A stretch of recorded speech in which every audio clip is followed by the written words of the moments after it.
இவங்க கடந்து வந்துட்டாங்க. அப்போ அவங்களுக்குள்ள என்ன பிரச்சனை நடந்தது, எதனால மார்க் வெளியே வந்தாரு அப்படிங்கிற காரியம் எல்லாம் நமக்கு தெரியல.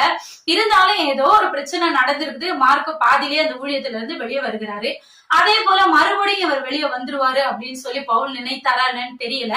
ஆனாலும் இப்படி ஒரு பிரச்சனை வரும்போது நான் மார்க்கை கூட்டிட்டு போக வேண்டாம் அப்படின்னு சொல்லி பவுல் ஒரு பக்கம் நிற்கிறாரு. ஆனா பர்னபா என்ன சொல்றாரு, அப்படியெல்லாம் கிடையாது, அவன் பண்ண தப்பெல்லாம் அவன் புரிஞ்சிட்டு இருப்பான், இந்த முறை நம்ம அவனை கூட்டிட்டு போலாம், அவனுக்கு ஒரு சான்ஸ் கொடுக்கலாம் அப்படின்னு சொல்லி பர்னபா பேசிக்கொண்டு இருக்கிறாரு.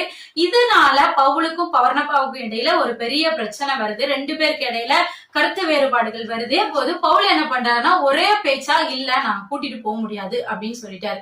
சொன்ன உடனே பர்னபாவுக்கும் பவுலுக்கும் இடையில ஒரு பெரிய பிரிவினை உண்டாகுது.